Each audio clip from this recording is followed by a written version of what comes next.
오늘 본문의 말씀은 요한복음 18장 28절에서 38절까지 요한복음 18장 28절에서 38절까지 말씀입니다.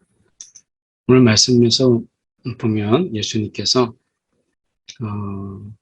십자가에서 이제 죽으시는데 그 과정 속에서 보면 이제 재판이 있고 또 신문이 있고 하는 것을 보게 됩니다. 그럴 때 보면 대제사장 지금 가야바에게서 여기 이제 대제사장이죠.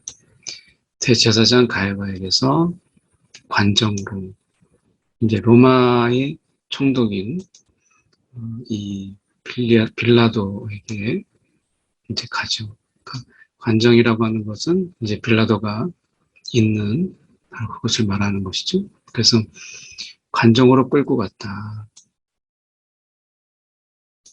근데 여기서 보면 그 사내들인 공회라고 유대인의 최고 종교회의죠. 그리고 의결 기관인 그것에서 예수님을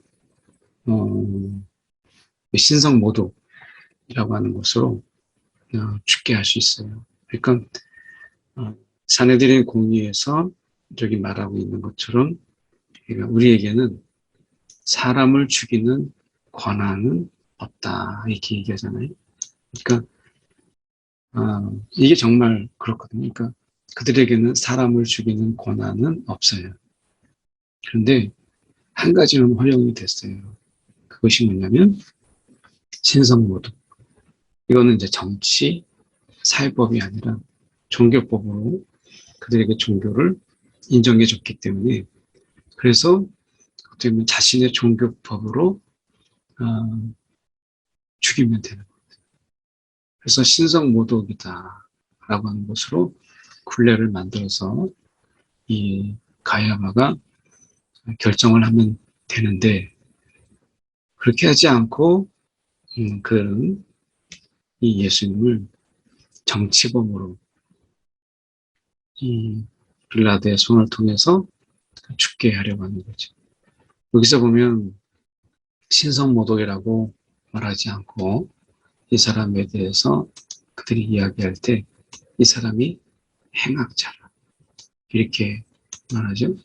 그러니까 당시에 좌편 우편에 예수님 당시 좌편과 우편에도 행악자가 있었는데 이때 행악자라고 하는 의미는 도둑, 강도, 살인 이런 것도 포함되지만 그 속에서 행악자가 일종의 우리식으로 얘기하면 독립운동이죠. 그래서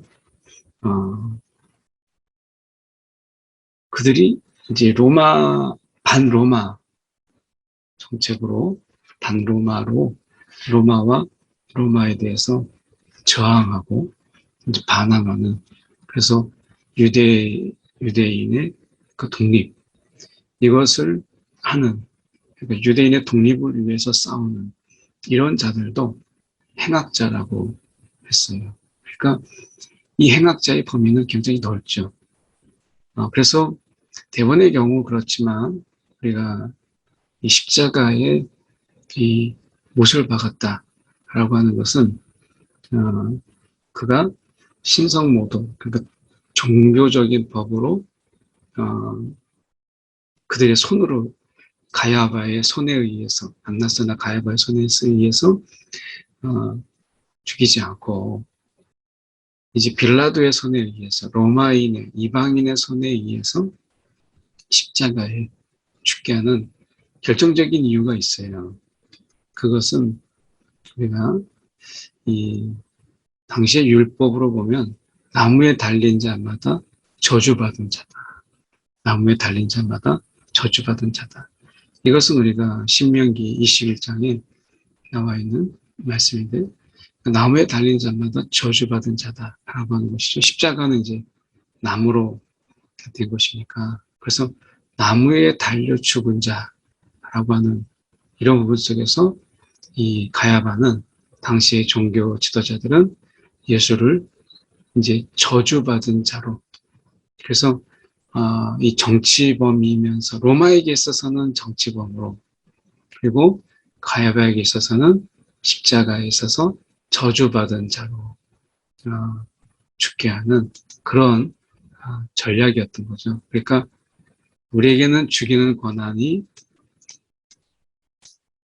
없다라기보다는 있는데, 이것이 유일하게 있는 것은 우리가 신성모독, 율법을 어긴 이런 부분 속에서 이 종교법에 의해서 죽게 할 수 있었지만, 그들이 이것을 이제 로마에 의해서 이제 정치범으로, 또는 우리가 이 나무에 달린 자마다라고 해서 저주받은 자, 이렇게 예수님을 죽게 하려고 한 것이었죠. 그래서 그들은 굳이 자신들의 손으로 더럽히지 않았어요. 특히 이제 여기서 보면 그들이 이렇게 이야기하죠. 보면 더럽힘을 받지 아니하고 유월절 잔치를 먹고자 하여, 이렇게 되어 있습니다. 그러면 더럽힘을 받지 아니하고 라는 말이 무슨 말이냐면, 그들에게 있어서는 이 관적이라고 하는 것은 결국에는 우리가 보면 이 빌라도가 거기에서 이제 이방인의 영역이잖아요. 그러니까 관적이라고 하는 것은, 그러니까 로마의 이제 지방 총독이 이제 있어서 그것을 그 유대인 전체 지역의 소요나 반란, 이런 것이 일어나지 않도록 이제 와 있는 로마 군대가 일종의 이제 거기에 주둔하고 있는 부분 속에서 빌라도는 거기에 책임자니까, 이 관적이라고 하는 것은 이방인의 땅이요, 그리고 결국 이방인의 집이죠. 그러니까 이 이방인의 집에 들어가거나 이방인의 거하는 곳에 내가 머물러 있는 것은 부정한 것이었어요. 그때 당시에. 그러니까 그들은 유월절 잔치를 이제 곧 이제 그 유월절, 예수님이 십자가에 죽으신 그 날이 이제 유월절이었기 때문에 유월절 잔치를 먹고자 하여서, 이렇게 얘기하죠. 유월절 잔치를 먹고자. 그래서 어떻게 했냐면 더럽힘을 받지 않으려고 했다. 그래서 이방인의 이 집에 발을 들여놓지 않는 거예요. 그러니까 관장에 들어가지 아니한 거죠. 그래서 결국에는 빌라도가 밖으로 나가, 이제 이들을 아니까 밖으로 나가서 그들에게 말하되 너희가 무슨 일로 이 사람을 고발하느냐, 이렇게 이야기합니다. 그러니까 이것은 굉장히 파격적이죠. 너희가 무슨 일로 이 사람을 고발하느냐라고 얘기했을 때, 당시 빌라도는 예수님에 대해서 좀 정보가 있어요. 좀 사찰 정보. 그러니까 우리가 이 유대인 이 사회는 로마로 볼 때는 식민지 사회잖아요. 그 식민지 사회 속에서 가장 중요한 어떤 이런 빌라도 같은 사람이 가장 중요한 역할은 일종의 정보잖아요. 그래서 중요 인물에 대해서 때로는 우리가 미행도 하고 도청도 하고, 지금으로 보면 도청도 하고 사찰을 하잖아요. 그래서 그 정보를 담고 있는 거죠. 동향이 어떤가, 이런 게 굉장히 중요한 부분 아니었어요? 그런데 빌라도가 이 예수에 대해서 이 사람은 너희가 무슨 일로 고발하느냐라고 이렇게 이야기했던 이 부분은 빌라도가 그의 관심사에서 예수가 정치범이 아니었다라고 하는 것을 보여줍니다. 만약에 빌라도가 예수님이 굉장히 영향력 있는 정치적인 인물이었다, 굉장히 위험한 인물이었고 소유와 반란을 일으킬 수 있는 그런 인물이었다라고 한다면 빌라도가 이 사람을 물으면 안 되는 거죠. 빌라도가 예수를 몰라서는 안 되는 거예요. 이건 직무유기니까. 굉장히 위험한 일이죠. 그래서 빌라도는 사실은 예수를 알고 있어야 되는데 몰랐다라고 하는 것은 그가 예수님이 정치범이 아니고 그리고 당시에 소요를 일으킬 그런 자로 판단하지 않았다. 라고 하는 것을 의미하고 있는 것이죠. 그래서 빌라도가 밖으로 나가서 그들에게 말하되 이 사람을 고발하느냐. 무슨 일로 이 사람을 고발하느냐. 우리가 가지고 있는 정보로는 위험 인물이 아닌데 그리스도에 없는데 너희가 이 사람을 왜 고발하느냐. 이렇게 이야기합니다. 그랬더니 이제 행악자가 아니었다면 우리가 당신에게 넘기지 아니했을 것이다. 우리에게도 그런 권한은 있는데 내가 너희에게 당신에게 넘기지 아니했을 것이다 라고 이야기합니다. 그래서 빌라도가 이야기하죠. 이게 너무 의아한 거예요. 그래서 빌라도가 이 얘기를 너희 법대로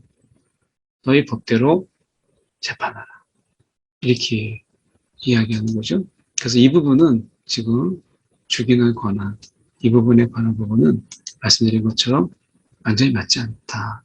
그런데 이제 너희 법대로 재판하라 라고 이렇게 이야기하는 것이죠. 그러니까 빌라도도 사실은 이 예수를 로마의 법대로 그 식민지 법대로 할 마음이 없었던 거죠. 이미 그런 정보를 그가 이 위험의 인물로 판단하고 있지 않았다라고 하는 것을 보여주는 것입니다.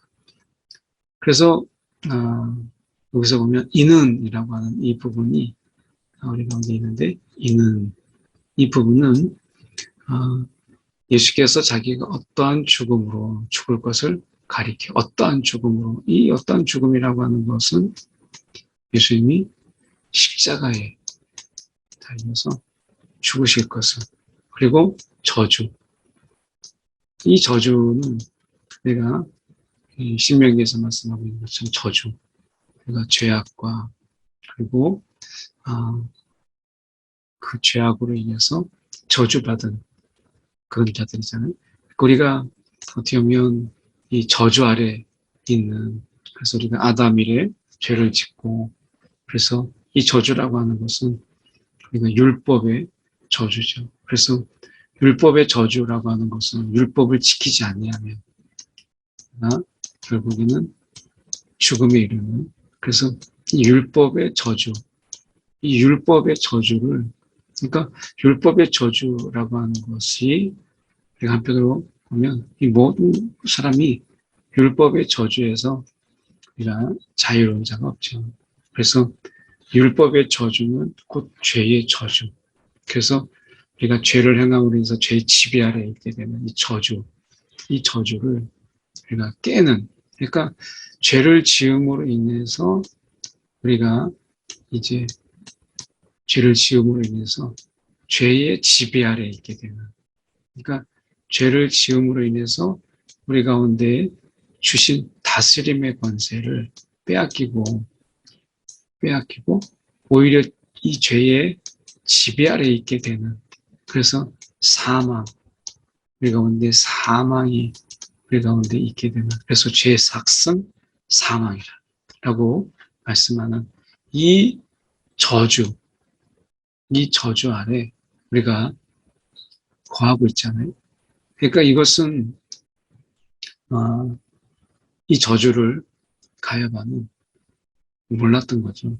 그래서 이 저주를 예수님께서 친히 짐지고 십자가에서 죽으신 것이에요. 십자가에서 예수님께서 죽으심을 통해서 우리를 살리셨고 이 저주에서 우리를 끄는 거죠.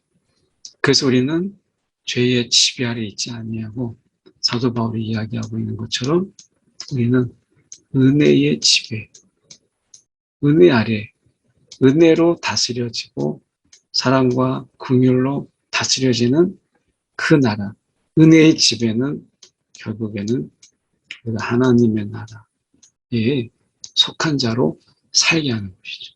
그래서 예수님께서 여기에서 말씀하실 때 이렇게 말씀합니다. 이 세상에 이 말씀하는 부분을 우리가 보면 이렇게 말씀하죠. 내 나라는 세상에 속한 것이 아니더라 라고 말씀합니다. 그래서 세상에 속한 것이 아니다. 내 나라는 여기에 속한 것이 아니더라. 이렇게 말씀합니다. 그래서 그러면 네가 왕이냐? 라고 했을 때 내가 왕이니라. 예수님께서는 자신이 왕인 것을 감추지 않아요.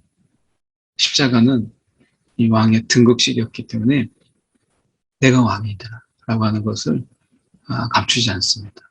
그래서 내가 왕인데 내 나라는 이 땅에 속한 것이 아니다. 은혜의 지배의 나라요 하나님의 나라다 라고 하는 것을 말씀하고 있는 것이죠. 그래서 마태복음의 주제는 이 하나님의 나라, 예수님이 전하신 이 하나님의 나라를 말씀하고 있는 것입니다. 그래서 말씀해 보면, 다시 돌아가서 보면 이렇게 되어 있습니다. 예수님께서 어떠한 죽음으로 죽을 것을 가리켜 이 말씀, 바로 이 말씀이 지금 여기에 남아있는 십자가의 죽음을 말씀하고 있는 거죠. 그래서 십자가로 죽으심을 말씀하셨기 때문에 그 말씀을 응하게 하려 함이라라 라고 하는 것을 우리가 보는 것이죠. 이것은 지금 이 예수님이 여기에서는 어떤 개입할 권한이 없죠. 근데 가야바가 그 종교 지도자들이 자신들이 머리를 써서 한다고 하는 것이 놀랍게도 말씀을 응하게 하고 있다. 그러니까 어떻게 보면 그들 하나님의 이 계획 아래에 그들이 막 애를 써도 결국에는 하나님의 말씀이 응해지고 하나님 말씀대로 되어져 가는 것을 보게 돼요. 그러니까 역사의 주관자가 누구냐? 가야바가 지금은 예수 위에 군림하는 것 같고 예수의 생명을 내가 죽이고 살릴 수 있는 찬탈권을 자기가 가지고 있는 것처럼 보이지만 결국에는 지금 누구의 뜻대로 가야바의 뜻대로 되는 게 아니라 우리가 더 넓게 보면 예수님께서 말씀하신 대로 되어져 가고 있는 것을 보잖아요. 그러면 역사의 주관자가 가야바가 아니고 빌라도도 아니고 예수가 지금 역사의 주관자이시며 그리고 그분이 진정한 통치자인 것을 말씀하고 있는 거죠. 왜냐하면 우리가 이 시간을 다스리고 그리고 역사의 흐름을 주관하는 자가 그가 왕이죠. 그런 의미에서 예수는 지금 이 말씀을 응하게 하려 합니다. 어떤 권한도 없는 그분이 지금 결국 그분의 뜻대로 되어져 가고 있는 어떤 말도 하지 않으셨는데 그래서 가야바, 빌라도 그들도 여전히 그들의 자신들의 의지대로 하고 있지만 결국에는 말씀을 응하게 하려고 하는 것 외에는 그들이 이곳에서 벗어날 수가 없었다라고 하는 것을 말씀하면서 지금 이 말씀을 응하게 하려 하심이라 라고 하는 이 말씀이 굉장히 놀랍게 우리 가운데 다가오는 것이죠. 정말 이렇게 본다면 이 상황 속에서 누가 주인인가? 누가 진정한 의미 속에서 우리가 다스리는 자인가? 말씀을 응하게 하려 하는 예수님이 진정한 주관자인 것을 말씀하고 있는 거죠. 그래서 지금 보면 빌라도가 다시 관정에 들어가 예수를 불러 이르되 내가 유대인의 왕이냐? 이렇게 말씀하죠. 그 이제 빌라도가 이렇게 이제 말하고 있는 가운데 예수님께서 대답을 하십니다. 이는 내가 스스로 하는 말이냐? 다른 사람들이 너에 대해서 한 말이냐? 이렇게 이야기할 때,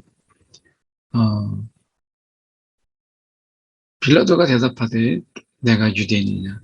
내 나라 사람과 대제사장들이 너를 내게 넘겼으니 내가 무엇을 하였느냐? 이렇게 얘기하죠. 그러니까 이건 전혀 이제 빌라도가 동정을 파악하고 있지 못한 이것을 보게 되죠.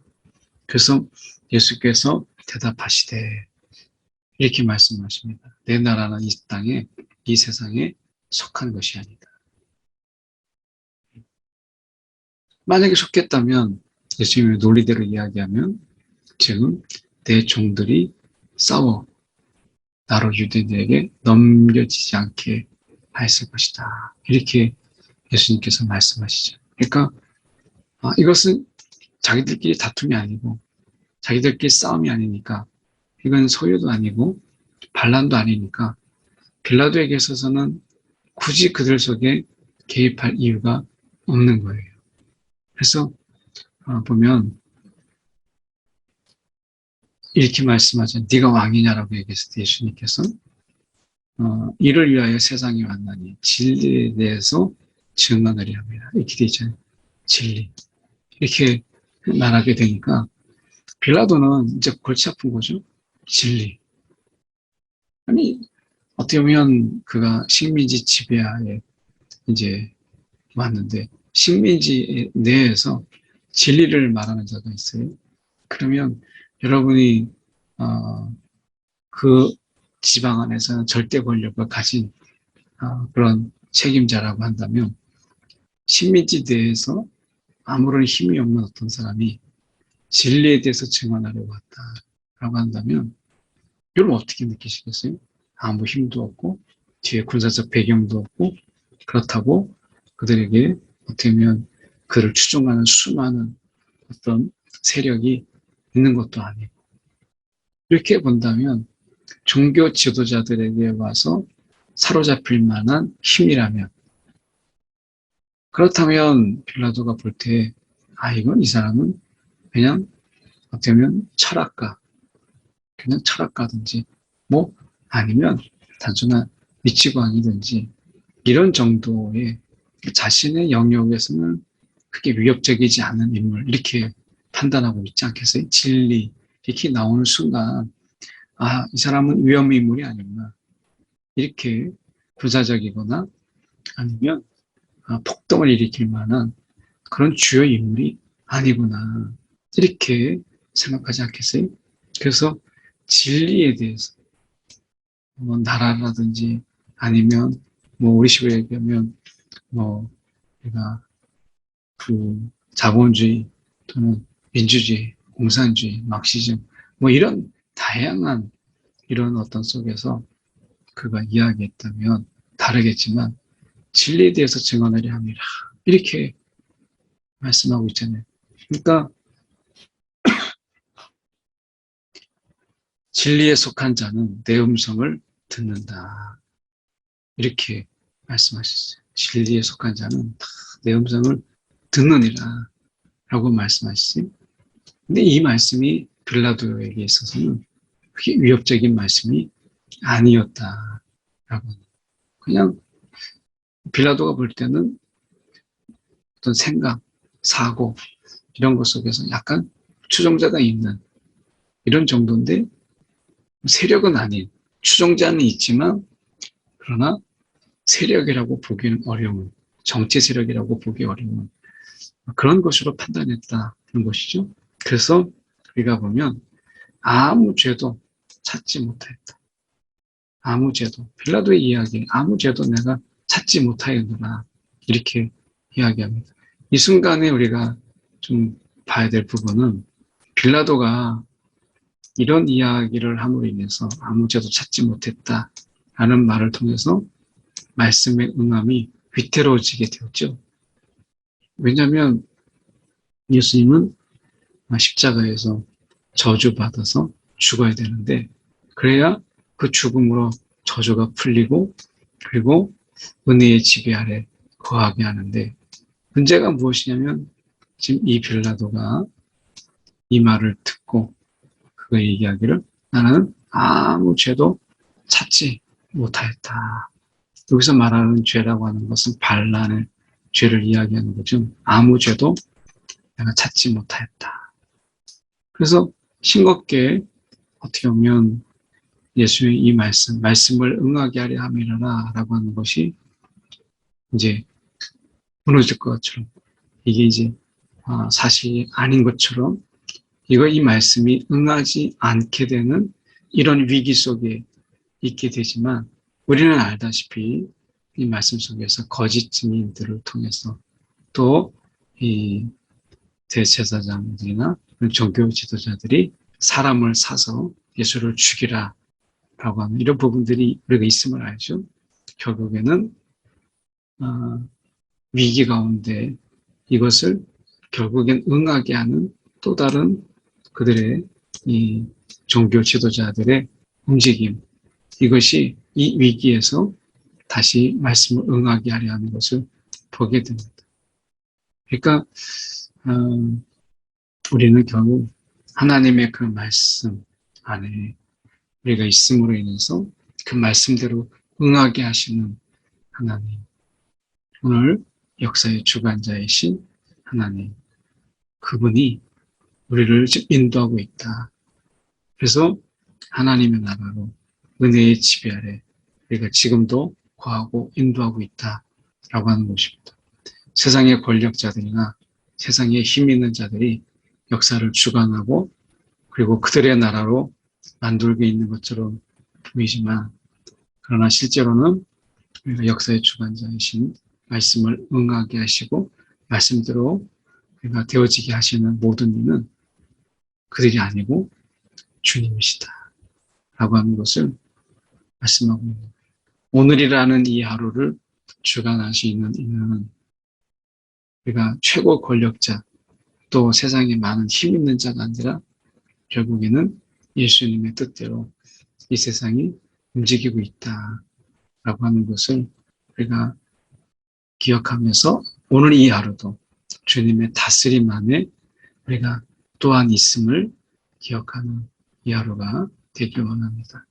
한 1분 정도 우리가 이 시간에 말씀 붙잡고 기도하고 제가 기도하고 마치겠습니다.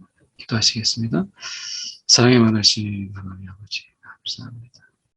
오늘도 우리를 기억하사 주님의 말씀대로 응하게 하시는 이 나라 가운데 우리를 부르시고 그 속에 거하게 하신 것 감사합니다. 주님이여 오늘도 우리의 삶 가운데 친히 주인으로 임하여 주셔서 이 하루 주님의 다스림 안에 거하게 하여 주시옵소서. 주님의 통치 아래 있음을 고백하며 하나님 이 하루를 살아가게 하여 주시옵소서. 오늘도 시간의 지배, 환경의 지배가 아니라 주님의 지배 아래 주님 살아가는 귀한 하루가 되게 하여 주시옵소서. 주님.